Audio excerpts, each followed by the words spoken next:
Thank you for zooming in today with us. On behalf of the Sandbox Centre team, welcome to our Experts in Residence session, Marketing 101. If you're interested in learning more about what our Experts in Residence program has to offer, feel free to head over to our website, sandboxcentre.com, after the session and check it out under programs. Today, we're thrilled to have SEO expert Daryl Woytowicz of NetGain SEO here today to assist us in learning how to outperform your competitors and win new clients by improving your results in local searches. And of course, a huge thank you to NetGain for sponsoring today's session. So without further ado, Daryl, I will hand it over to you to get us started. Great. Well, thanks so much, Mackenzie. And a couple things, by the way, Mackenzie, you nailed the pronunciation of my last name. Most people don't get Whitowicz right. And I love the title of this thing, Expert in Residence. I'm just delighted to be considered an expert in anything. So thanks for that. If you're going to be listening in, by the way, Mackenzie, what I'll do is pause a couple times during the presentation to field any questions. So you can, maybe just cherry pick those softball questions for me. And we'll see if we can get those answered. So I'm broadcasting, you can see my screen okay? Perfect. All right. So, I'm so glad that you're all with us. Thanks so much for joining us. It occurs to me that while we're doing this, your competitors are busy with their day-to-day activities, but you've chosen to invest an hour on working in the business and improving yourself. And hopefully by the end of this presentation, you'll be outranking your competitors on Google Map stacks. While they're busy doing their day-to-day things, you're going to be learning some valuable intel and hopefully scooping up some easy leads. So let's dive into this. This is what we're talking about today. So this is a good reality check to make sure you're in the right webinar. We are talking about how to rank in this section, and we're going to talk about why that's important and how to get there. So this is called actually it's got a few different names. You could call it the map section or the Google Maps, or it's commonly referred to as the local 3-pack because typically there are just 3 companies listed. I've heard some people refer to this as the snack pack, but please don't call it that. So who needs to be in here? If you are running a business that caters to a local audience and people within the surrounding area, then you absolutely need to have some visibility in that map stack. So anyone that does a search for your types of products or services, and if they add near me in quotation marks to their search, or even if they just say looking for this in Barrie, and Google, by the way, knows for the most part where you're searching from, so you don't even have to type in near me or Barrie, and Google will try to offer those relevant search results to that area. And if you're a competitive market, so look at the example I've chosen here. So I would imagine real estate lawyers are pretty competitive, and there's a lot of them, but only 3 are going to show up in the 3-pack, which is why it's called a 3-pack, right? So out of the 23 lawyers in town, how did these 3 show up in the map stack? And we're going to investigate those reasons why, and we're going to do some things that'll tip the odds in your favor of showing up here. So if you're in a competitive market, certainly this is something that you're going to have to pay close attention to. So by way of introduction, Daryl Woytowicz, and again, Mackenzie got that last name pronounced properly. We're a digital marketing agency located on Bayfield Street here in town. We've been doing this for over a dozen years, which in our industry, it's like the equivalent of 100 years for a normal business. In fact, today's session topic, the Google Map stack, that didn't exist 12 years ago. So this is I wouldn't say brand new, but certainly we've seen an evolution in everything to do with search over the last dozen years. And it's, I would like to think, comforting for you to know that we are a certified Google partner. So keep that in mind. Here's a picture of our staff, by the way, just to give you a flavor for what we're all about. And this photo was taken about a week before COVID hit. So we're all now working remotely, safely from our own home, but it gives you an idea of the scale of our organization. So I've leaned on a few of those people for some advice in putting today's presentation together. So let's do a search. And I'm not so interested in the exact results of the search, but let's just take a step back and see how Google organizes the search result page, which is the page that crops up after you do an inquiry. So I'm going to do a rather self-serving search on SEO Barrie, and let's see what comes up. And by the way, I'm not interested in rankings here, but let's just take a look at how Google lays out this page. The first thing that you see, oh, I'm going to go back one. I suggest you do this search, not for SEO Barry, but you should be doing searches for your own company, your own products and services. And by the way, when you're doing this, I recommend doing a Google incognito search. And you'll see that the 3 dots on the upper right if you're using Google Chrome as a browser, but that'll give you unvarnished, untainted results. The fact that you've probably visited your website a few times might give you a false positive on how you're ranking. So this way it'll kind of clean the slate. So SEO Barry, the first thing you see, more likely than not in your industry, you'll see some ads. There could be 1, 2, 3, up to 4 ads. Is the first thing at the very top of that search engine result page. As you scroll down the page, the second thing you see is the topic of today's webinar, which is how to rank in this Google local 3-pack or the map section. And we're going to take a deep dive in this, and we're going to look at the biggest needle movers to get you ranking in this section. Now, as you scroll down even further, you'll see what's called the organic rankings or the natural rankings. My last 2 webinars that I've done for the Sandbox and the Chamber of Commerce were all about how to rank in this section. But you know what? In my mind, you want to be ranking in the top 3 in the ads, and one of the top 3 in the Google Maps, and one of the top 3 on page 1 of the organic results. Because you never know how people are going to search and how people are going to interact with the Google search results. So if you're ranking top in all 3 of those sections, then you're very likely to get that phone call or that web inquiry from a potential customer. As you scroll down beyond this, guess what? More ads. So let's take a look then. It's important to think like Google, I guess is the way to describe it. Google offers a free platform, a free service, which is searching. Anyone can go on for free and do any kind of search that they want. The way that they make their money, of course, is advertising. And boy, do they make that money in spades.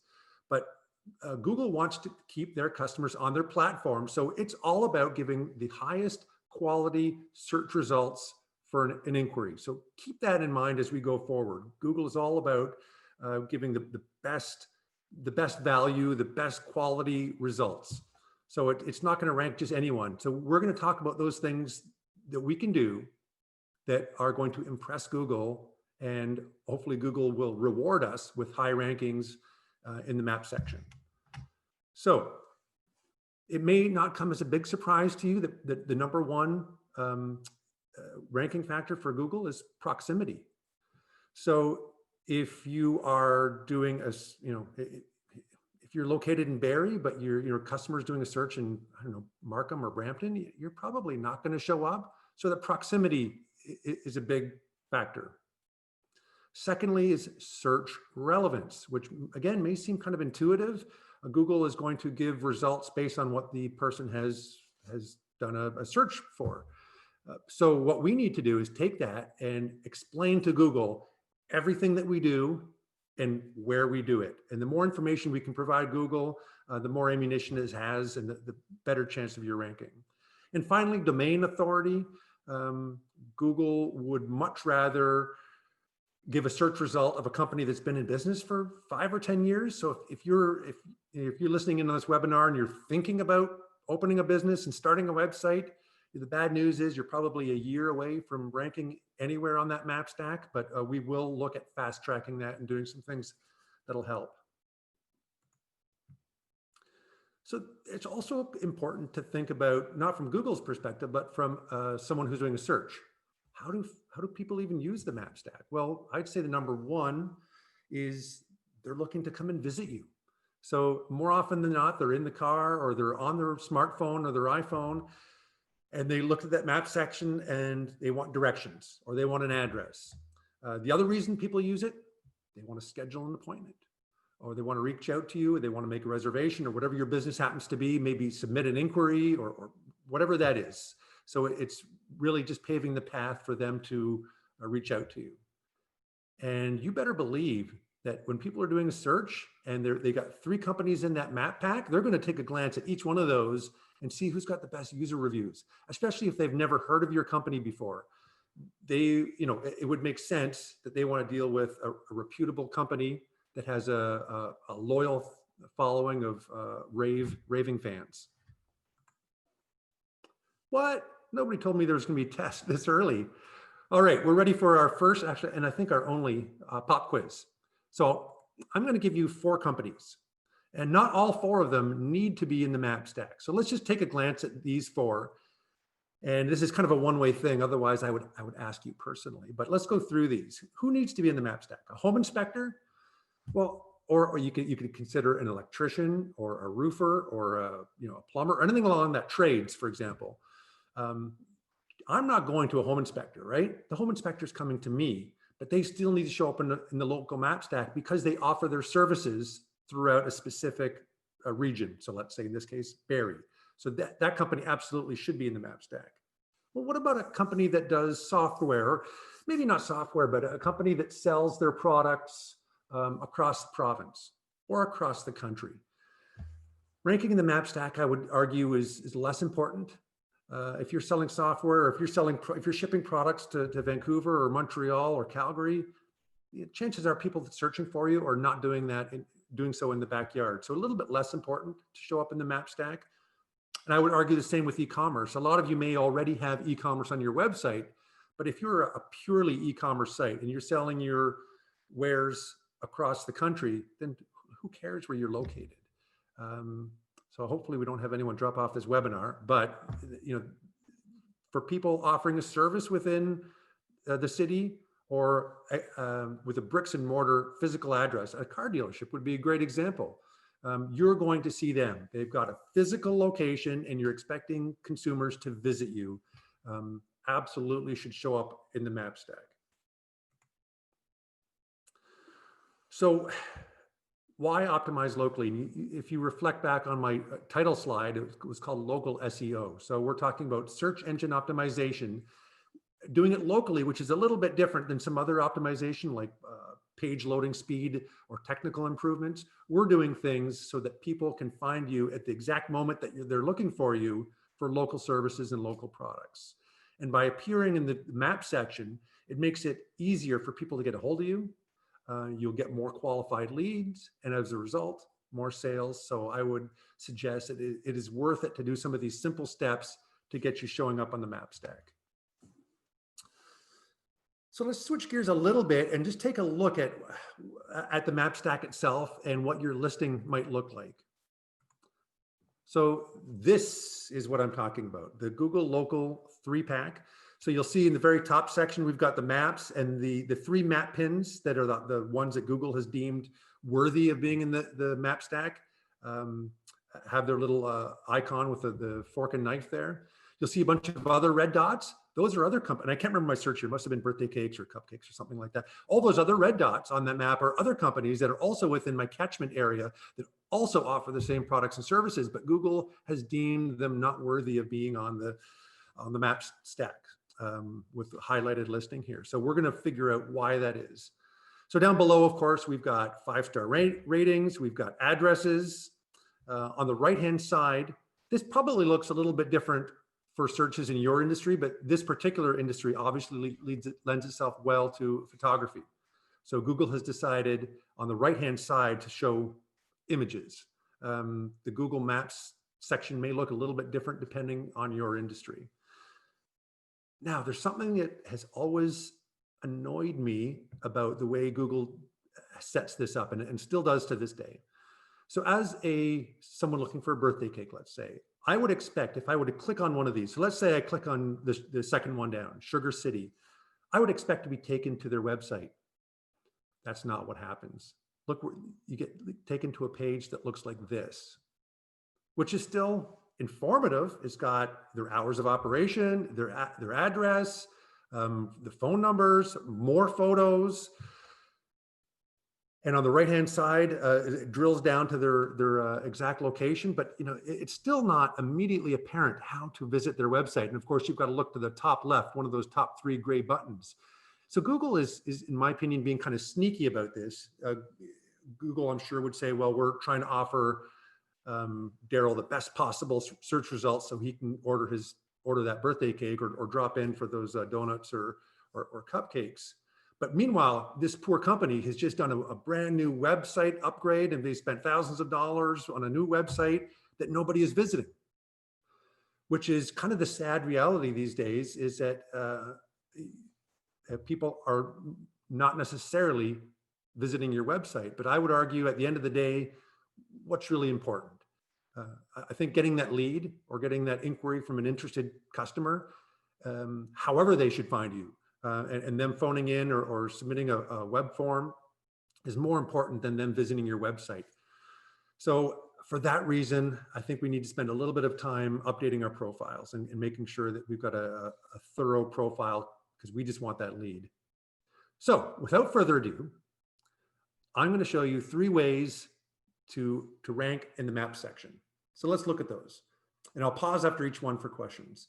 So number 1, and this is an absolute prerequisite, is you have to claim your location pin.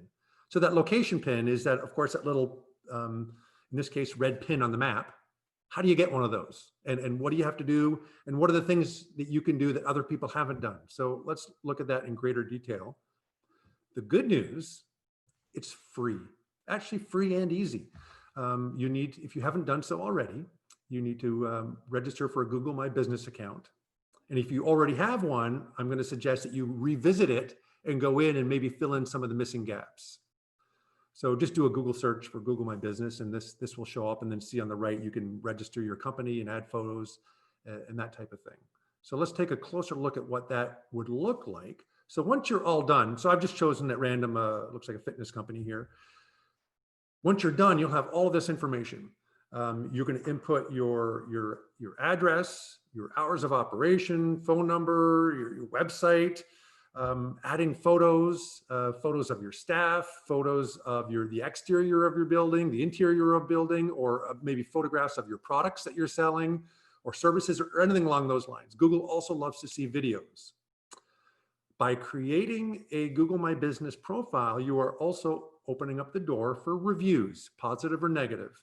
But if you want to be in that map section, you have to have this profile set up, and you are basically agreeing to accept reviews. And people are going to leave those reviews. They'll find you one way or another, if not on Google's platform, then some other. So, oh, and in addition to opening yourself for reviews, you open yourself up for questions and answers. In case people have a question about your business, you'll have the opportunity to respond. Here we are for pro tip number 1. I strongly suggest geotagging your photos. And a lot of hopefully your competitors have not done this. If you're taking photographs of the interior or exterior of your building, or your staff, or those other things I talked about, if you're doing that with a smartphone, and your location services are enabled on that smartphone, chances are it is already embedding what we call that geotag, basically the exact location where that photo was taken. So by uploading those photos onto your Google My Business profile, Google looks through them and will recognize, we've got a match. This photo was taken at the location where the Google My Business pointer is, or place map. Now, in this particular example, I'm going to bet, I don't know much about this company, but it looks like a franchise. So I'm going to guess that these photos were probably taken by a franchise owner wherever the head office is, let's say Mississauga, and then they've distributed them all to the franchisees. Well, guess what? All the geotags are going to be wrong on this. And Google's going to look at that, and it's going to send a mixed signal to Google saying, hey, I'm located in Barrie, but these photos were taken elsewhere. So you're going to want to clean that up. And I've got a suggestion on how to do that. Or if you've got photos that you have no idea if they're geotagged or not, this utility that I'm going to show you will clean that up. A website called GeoImager, imgr.com, is a handy little site for either making sure those images are geotagged or adding a geotag to them. It's super simple. Just upload a photo, and then it'll tell you whether or not it's geotagged. Then you can go in, and on the free version, you can just go in, zoom into your location, and drop a pinprick. It'll give a latitude and longitude, and then you can just download the image back to your own computer. It'll have that information embedded in it, and then you can post it on your Google My Business profile. Pro tip number 2. Embed that once you've created your account and you've got a Google map pin, why not embed that map, that Google map, directly on your website? what that does is it reinforces with Google that you are who you say you are. You're a legitimate company and you're actually located at this address. A good place to add that is your contact us page. So we strongly recommend that. Google makes it fairly easy with an embed code, and then you can change how big the map is, what it looks like, the level of zoom. But either way, it's important to have that. And one thing to notice too, we've listed the address on our website. If you've got a suite number or a unit number, you want to be consistent about how you give that information out so that whatever's listed on your website is the same format as listed on Google My Business.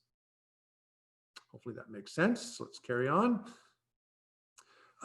So Google My Business is easy to set up, but what if you don't have a map pin? What if you're working from home?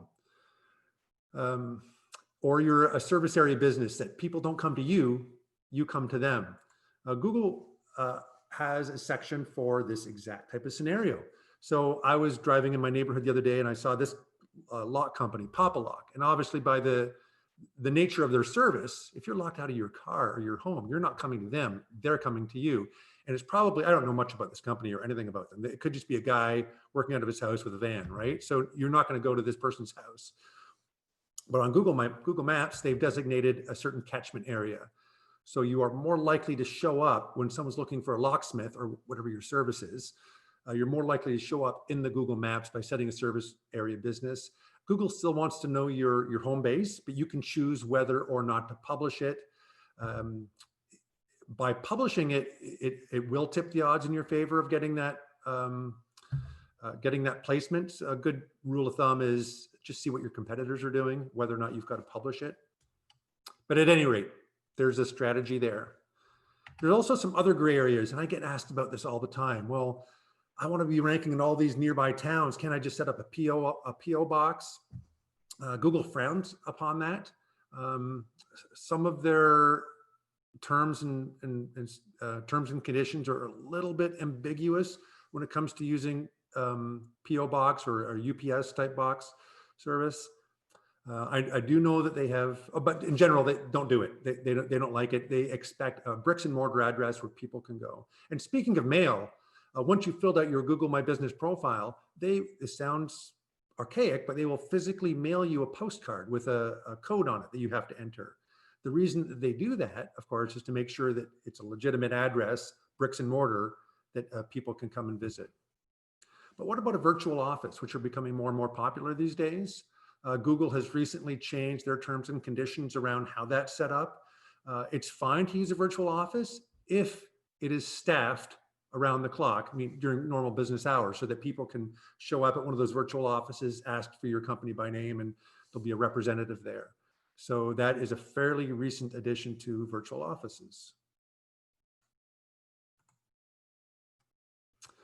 Another kind of spin-off benefit of having the Google My Business profile is if someone's doing a branded search. And when I say branded search, I mean they're searching for your company name.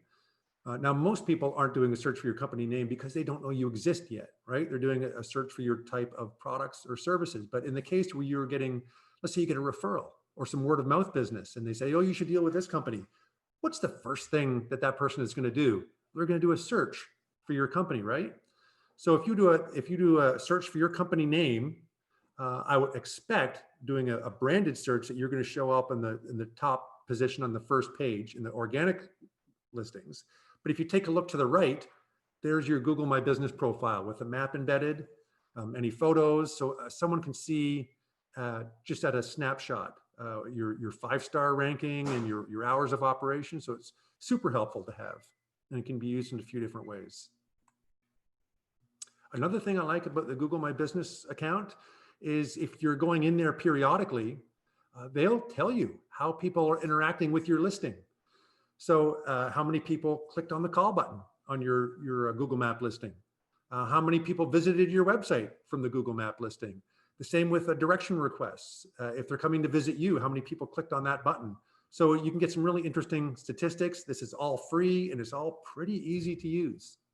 So if you've already got an account set up, but you've never used this analytics and reporting, go take a look at it. Could be some good intel in there for you. Mackenzie, before I get on to the second item, did any questions filter in? There sure was. So Mhm. we have a couple in relation to the first.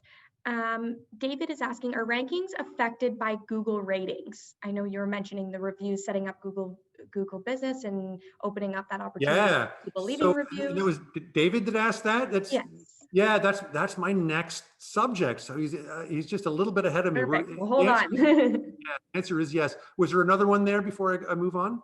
Yes, there are just two more that have relate. So I know you gave the pop block example and the virtual office example, but somebody's asking if is there a way to claim a location without an actual physical address? So would it basically be you would have to set up a catchment area, or what would be your best advice for that?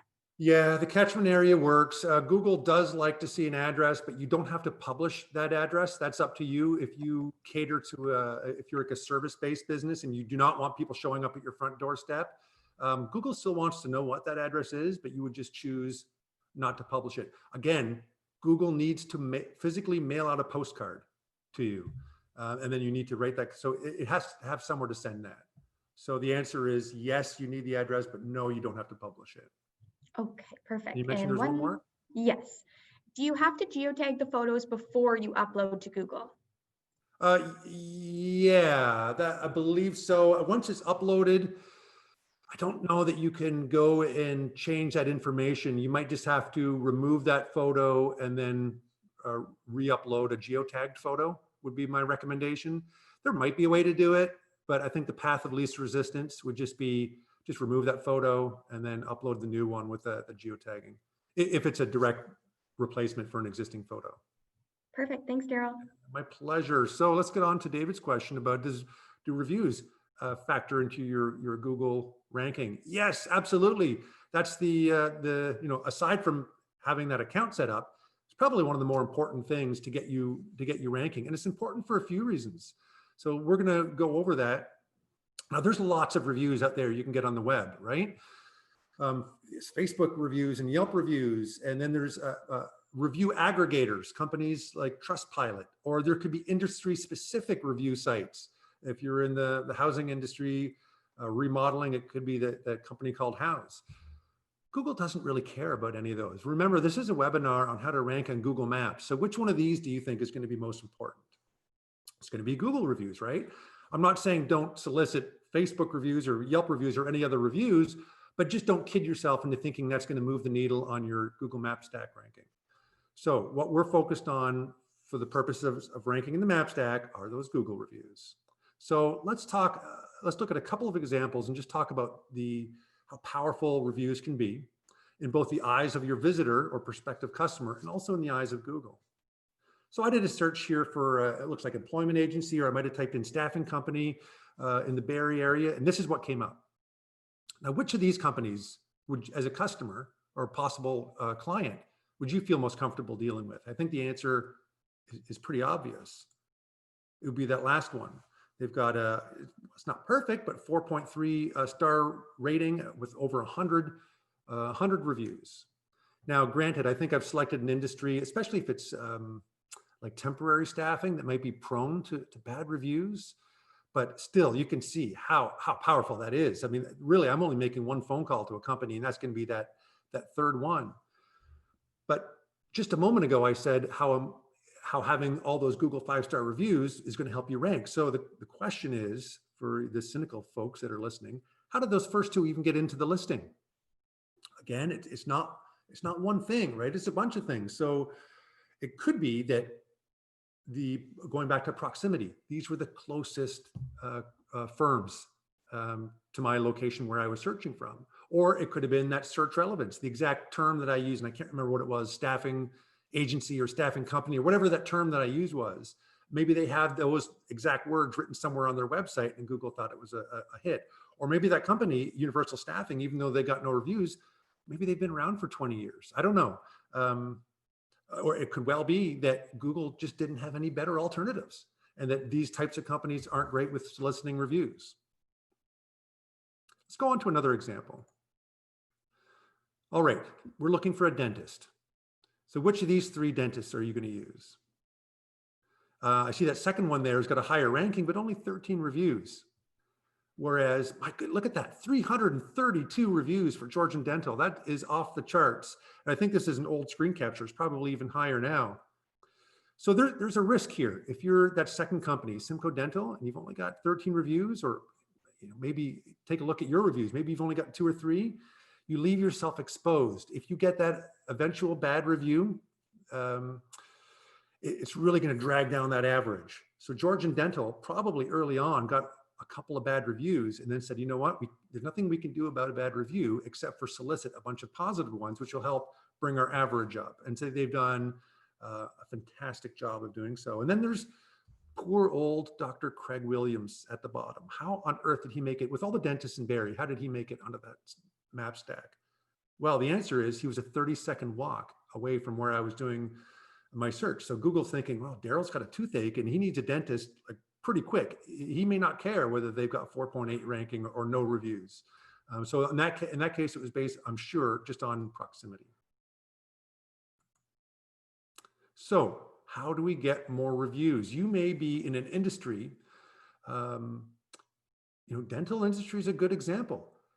0% of the population enjoys going to the dentist. There's not one person I've ever met that is thrilled about their upcoming dental appointment. So let's go back to the other slide. How on earth did Georgian Dental get 332 reviews and they're in an industry where people don't like going there?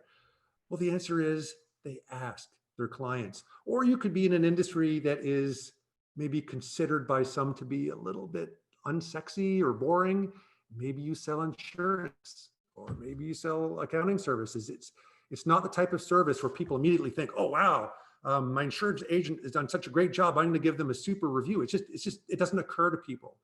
But if you ask them, more often than not, they will be pleased to provide you with that 5-star review. So there's some right ways and some wrong ways to go about asking clients. One of the things I like to do is get them on the phone or in person, or these days in light of COVID, they're doing more of these video chats. Ask them personally. Hey, it would mean a lot to me. It would really help our marketing if you could provide a 5-star review. And I'm so glad that you had a great experience with our staff. So strike while the iron's hot, right after a successful transaction. That's the best time to do it. And it's best to somehow do it personally, and then you can send them the link for reviewing. I like to give that reason, but not just a self-serving reason along the lines of it'll help our marketing, but Mr. Customer, it would help other people in your situation be able to find us more easily with more reviews. And I find we're getting into the realm of psychology a little bit, but by giving people motivation or reason to give you a review, even if you're in a boring industry, or if you're in an industry that people don't like dentistry. Another one I can think, divorce lawyers. You wouldn't think of giving a divorce lawyer a 5-star review because I would imagine it's a pretty painful process. But if you get into the habit of asking after a successful resolution, people will be more than happy to leave that 5-star review.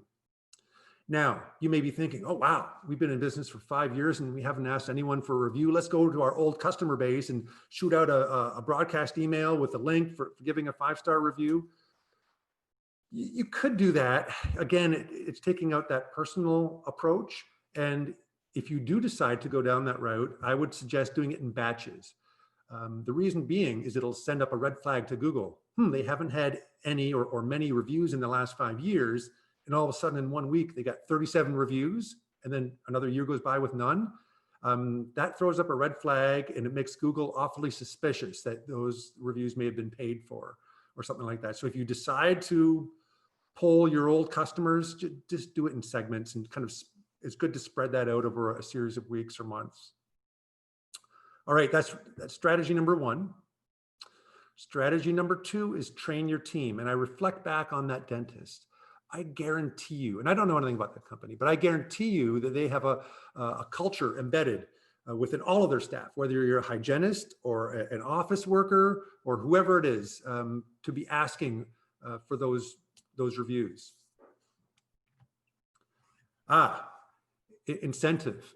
Let me clarify this, because there's some do's and don'ts around incentives.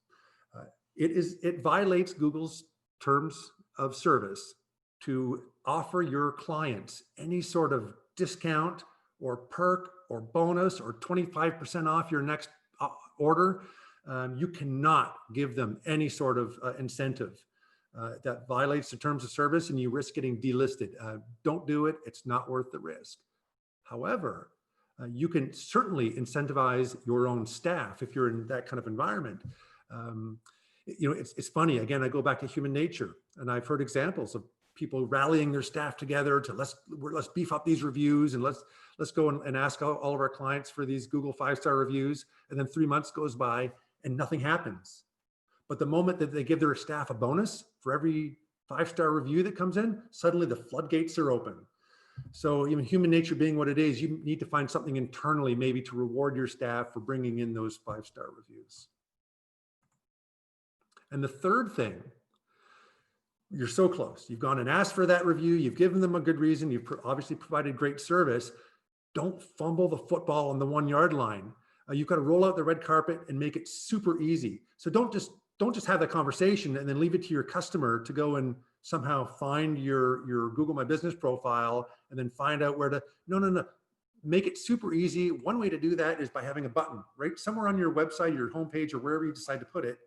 And when they click that button, it goes right to your review page. Or if you've had that conversation with someone asking for that 5-star review, and just listen, I'll follow up with an email with the details. What you can do is just send them a small little link. Just click this link, and let me show you how to do that. If you're in your Google My Business profile, there's a section that says get more reviews, and there's a little button there, share your review form. This is so handy because people are maybe hesitant to click on a link that is a mile long, but if it's a short little thing, you're more likely to get that click. And so once you click on that button, it gives you do you see that NetGain /review? It gives you what's called a short code or a short link, and you just copy and paste that and then do whatever you want with it. You can email that to clients, and again, just making it easy. So when clients click on that personalized URL, they're taken to a page that looks like this. Boom, they're right in there. You've made it so easy. You just click the number of stars, hopefully 5, and a little review. By the way, you used to be able to kind of trick the system a little bit. And when you were sending these requests out, you could have it autofill with 5-star rankings. Google doesn't allow that anymore. They got wise to that. So they leave it blank, and then they let the receiver fill out the number of stars. By the way, if you're paying attention to this slide, you'll notice something that is not wrong, but certainly improper. Daryl W., that's me, I'm not allowed to leave a review for NetGain. Why? Because I'm an employee there. Your staff are not allowed to leave reviews for your company. And that also goes with if you have any disgruntled former staff. That also violates Google's terms of service if they were to give you a bad review, and you can take steps to having that removed. But at any rate, just want to give you some good do's and don'ts. Hopefully that's helpful. I got one final pro tip for you, and that's to respond to reviews. I mean, what a great idea. And that's positive or negative. By responding to those reviews, if you get a great review, it's like you can just send a quick note. Hey, Tom, thanks. I appreciate the 5-star review. I enjoyed working on this project with you, or hope you enjoyed your purchase or your experience or whatever it is. It does 2 things. It shows Google that the lights are on in somebody's home and someone's actively managing and monitoring that. Google likes to see that. It also helps customers see what kind of company that you are, that you are a responsive company. And wow, they're responding to these 5-star reviews. I can only imagine when I'm a customer that if I have any questions, that there'll be a responsive client to deal with. Now, on the negative reviews, and there may eventually be some, I think it's important to respond to those as well. I suggest, again, this is another human nature thing, don't do a knee-jerk instant response to that. Give it 24 hours, let the emotions simmer down, and then then respond. And what you're trying to do with a response to a negative review is to maybe move that offline away from the public forum. You do not want to start a fight online. So I'm sorry for the experience that you had. Our team is committed to making this right. If you could contact us directly, we'll do what we can to resolve this issue. Something along that line. It still shows, and people will expect the occasional bad review, but it's your response to that review that matters, and the fact that you've tried to move that whole situation offline. Or if it's an illegitimate bad review by a competitor, or something that just shows up, that you could say something along the lines of, hey, we've got no record of dealing with your company. Please contact our office and we'll see if we can sort this. Something along those lines, so that prospective customers can still see that you responded. One of the things you can do in your Google My Business profile is look for a little section that looks like this. You can set up a notification. So if you're not paying attention, like I am, to your 5-star reviews, every time one comes in, you can instant notification, and then that'll be your prompt to respond. All right, Mackenzie, before I move on to the third and final needle mover on how to get on the map stack, I'm curious if any questions came in with regards to reviews.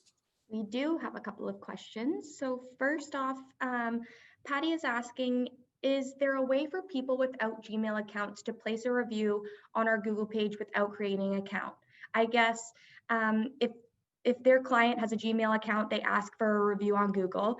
Clients who don't have a Gmail account complain that if we send them to Google, they have to create an account to place the review, so they don't end up placing the review, and they normally then just send those with other email addresses to another page on their website. So what do you recommend? That's an awesome question. Yeah, Google's clever about this. That's not by accident. Google wants people having a Google account, right?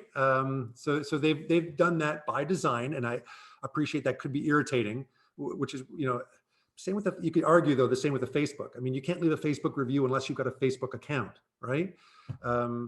So in that situation, that's a bit frustrating. I don't believe that there is a way around it that I'm aware of, but I would still like to turn that lemon into lemonade somehow, and maybe if they could still solicit that review and then just post it on your website. It's still good to have those kind of persuasive things on your website. Testimonials from happy customers. So maybe you can still just turn it into a testimonial, but I don't think there's a magic bullet there. Good question though. Okay. Does Google sort by quality and quantity of reviews, or do only consumers filter by number of reviews? Yeah, yeah, good question. So you had that one company with 300 reviews, and then I think the one below it had, I can't remember, was it 13? So a lot depends on your industry and a lot of other factors. I would say the quantity is probably important, assuming that they're all 5-star reviews, as long as those reviews are spread out over a period of time and not all at once. But don't forget, there's much like your organic SEO rankings, it's not ever one thing with Google. Google is looking at the big picture. They want to know that you've done a good job on your website, in addition to having those reviews. So just keep in mind that these are things that will make a difference, but it is not the only thing that Google looks at. I like the idea of having more so that you can withstand that occasional bad review isn't going to drag down your average terribly. Perfect. 2 more questions here. Are there minimum requirements for a review in Google's eyes? Example, if I rated 5 stars and did not include any text, or the text was incoherent or unrelated? Yeah, so on that one slide I had with when I was going to give NetGain a review, which I'm not allowed to do, they actually had buttons. One button was professional service, another button was excellent quality. So in a perfect world, they've written something about your company, which, by the way, Google indexes all those reviews. And so if it sees keywords that are related to your industry, it only helps shore up your authority as an expert in your industry by having those kind of keywords. But at the end of the day, a 5-star review is still a 5-star review, right? Even if there's no text written. But if you get a bunch of those, Google may say, "Ooh, there's a bunch of ratings here with no actual like testimonial written out. Something looks fishy to me." So it's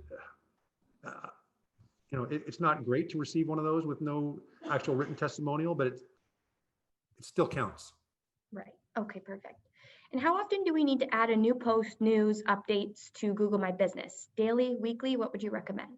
Yeah, well, they used to have, of course, the Google Plus platform, which is a social media platform that they shut down a few years ago. You want to have, Google does like to see activity. So you'll notice on that one slide for Planet Fitness, there was a section for questions and answers. So as long as someone's paying attention, that if questions do filter in, that you can provide answers for. I don't know if Google allows you to go in and write your own questions and then write your own answers, but they do like photos and they do like videos. So go in periodically and like show some sign of life on that account. But it's not like the old days where you're writing posts all the time. But I wouldn't make that mission number one on your list of things to do, but going in there once a month or once a quarter would be a good idea. Awesome. And then we have one more quick question here. Somebody's asking, they have 2 locations and 2 Google My Business accounts. Does this hurt me? The area circle would not let me add both areas to one. Yeah, it can only hurt you if they are, yeah. In the case where it's a service area business, Google does have terms, and I want to say 50 miles or could be 50 kilometers in Canada. If you're offering a service related business, they don't like that overlap. Or if you're a franchise, that could be problematic, and there's probably not much you can do about that if you're too closely related, if that's the type of your industry. If you have other offices where people are coming to you, then it doesn't matter. But if you're trying to set up a service area business and those physical locations are too close, Google won't allow that, and there's probably not much you can do about it. Awesome. Thanks, Daryl. Yeah, my pleasure. So let's wrap up here with the third and final thing that you can do to help your Google My Business rankings, and that's citations, which is a bit of a funny word, right? What I'm referring to is an instance of your company name along with your address, your street address, a phone number, and hopefully a backlink back to your website, although that's not mandatory. But you think about it from Google's perspective. It's called the World Wide Web for a reason, right? And if Google sees your name and address on somebody else's website pointing back to your company, it just reinforces with Google that you are a legitimate business operating at this legitimate address. So if you've got a bunch of those, Google scours the internet and sees all these arrows pointing back to your company. Let me talk about a few ways to go about getting those citations. One easy way, and I say easy, it's a bit of work, but a directory listing. And there's all kinds of different directory listings. The most powerful directory listings that you would get would be if you're part of an industry association, let's say.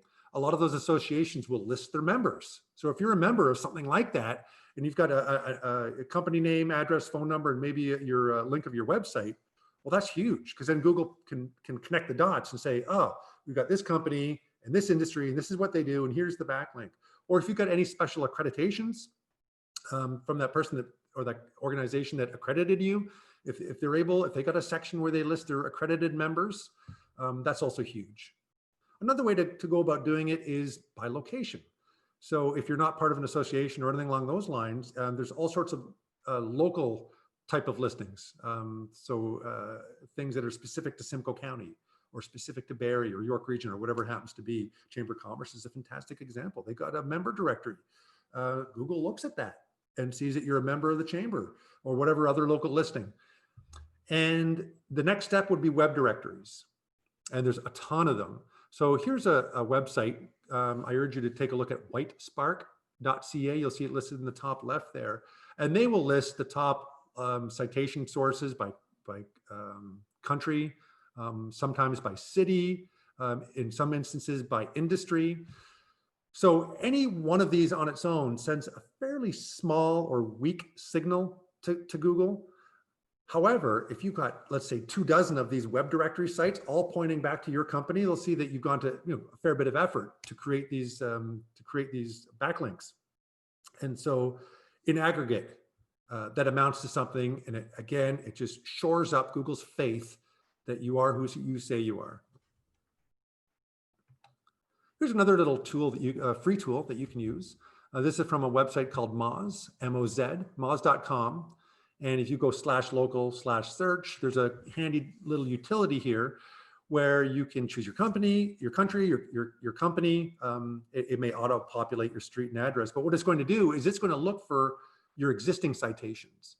And it'll tell you if there's any problems there, if listings don't match, or if the profile is incomplete, or if it has photos or doesn't have photos. So maybe that's not a bad place to start, just so you can see your existing citations and clean those up as necessary. So you might want to scribble that down, moz.com. And I think we're closing in on the top of the hour. So I'll just leave you with one final thought. And we've talked about this at length in previous webinars. If you're a repeat customer, good old fashioned SEO, things that you can do on your website. Because Google is, again, it's not all about the reviews, like that one question, the one question that came through. Google's taking a look at the big picture, and they also want to be looking at a high quality website. So, it's important to do those things on your website. And again, thinking from Google's perspective, right to my very first slide, is Google wants to provide the highest quality, highest value search results for people doing searches. And one way to do that is by having a fast website, especially people using that map section. More often than not, they're doing that on an iPhone or an Android. Google doesn't want to rank you if you've got an appallingly slow loading speed on mobile. So maybe that's one of those reasons that, remember we looked at those companies that were still showing up in the Google 3-pack, but they had no stars? Well, maybe they've got lightning quick loading speed or whatever those other factors are. I did an entire presentation on high quality content. I don't know if that's still available, Mackenzie, for people to review, but Google wants some substance on your website, and not pandering to Google, but high quality, informative information about you and your services and products. And finally, here's a quick fix that you can do that should help you in local searches. Is so in my example, if you're running an accounting business, you may have a page title or a headline that says something like, best accounting services, or something along those lines. Why not just add in that geographic modifier, like the city name, and say accounting services in Barrie, or bookkeeping in Barrie, Ontario. So the Google goes through and reads those page titles or headers, and they can connect the dots and say, okay, we've got the Google My Business listing, we've got great reviews, and on the website itself, we've got all this text with geographic references throughout the copy of your website. That's a good practice. And I've got one final thought as a bonus for anyone that's made it through a full hour of my presentation. One more way to get on the map stack. And if all else fails, you can buy your way onto the map stack. So if you're running a Google Ads campaign, like a pay-per-click campaign, there's things that you can do that will help you show up on the map stack. And you can see here on a search for dentistry, we've got the 3-pack plus that one paid placement. That paid placement shows up as a green map pin instead of a red map pin, so you can differentiate it. But more often than not, people with their short little attention spans are clicking on the first thing that they see, and they may not even realize that it's an ad.